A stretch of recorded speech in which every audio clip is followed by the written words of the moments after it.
everyone, and thank you again for joining me. This is attorney Deani Winter-Funde, and I am wrapping up the first week of Views from the Outside.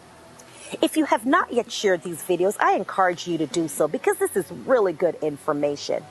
So we started out with video number 1 talking about who qualifies, who is eligible for the B1, what is the purpose of the B1/B2 visitor's visa. In number 2, I talked about preparing that packet, your interview packet. Let's talk about the interview. Remember, you have between 4, 6, maybe less of minutes to convince a consular officer that you have ties, that you will return to your home country. As such, it is super important that you have all your documents organized.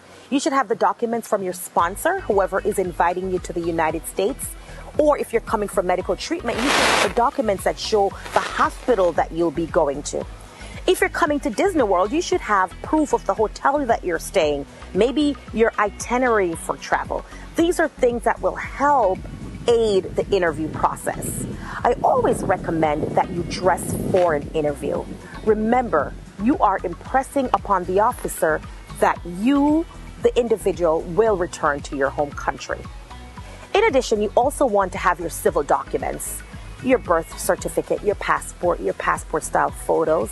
And as with all things immigration, you want to make sure you would have completed the DS-160 and you have paid your immigration fees.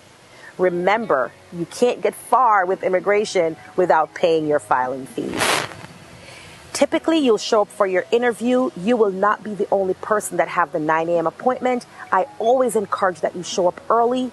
No need to bring family members and friends. They more than likely will not be allowed into the consular office unless you have a disability. My friends, hopefully you will get approved and you will enter the United States. A lot of the questions I get once someone enters is how long can I stay? What if I meet an individual and I want to get married? I encourage you, when and if you enter the United States on a visitor's visa, you pay attention to your I-94. That is the controlling document that tells you how long you have to remain in the United States. If you have more questions about B1, B2 visa and you're here in the United States or you're overseas, please feel free to contact me, like my page for more information, and continue to share my videos. Next week, we'll go into the J1 visa process and talk about who the qualified applicants are. Thank you for joining me, and until next time, my friends, walk good.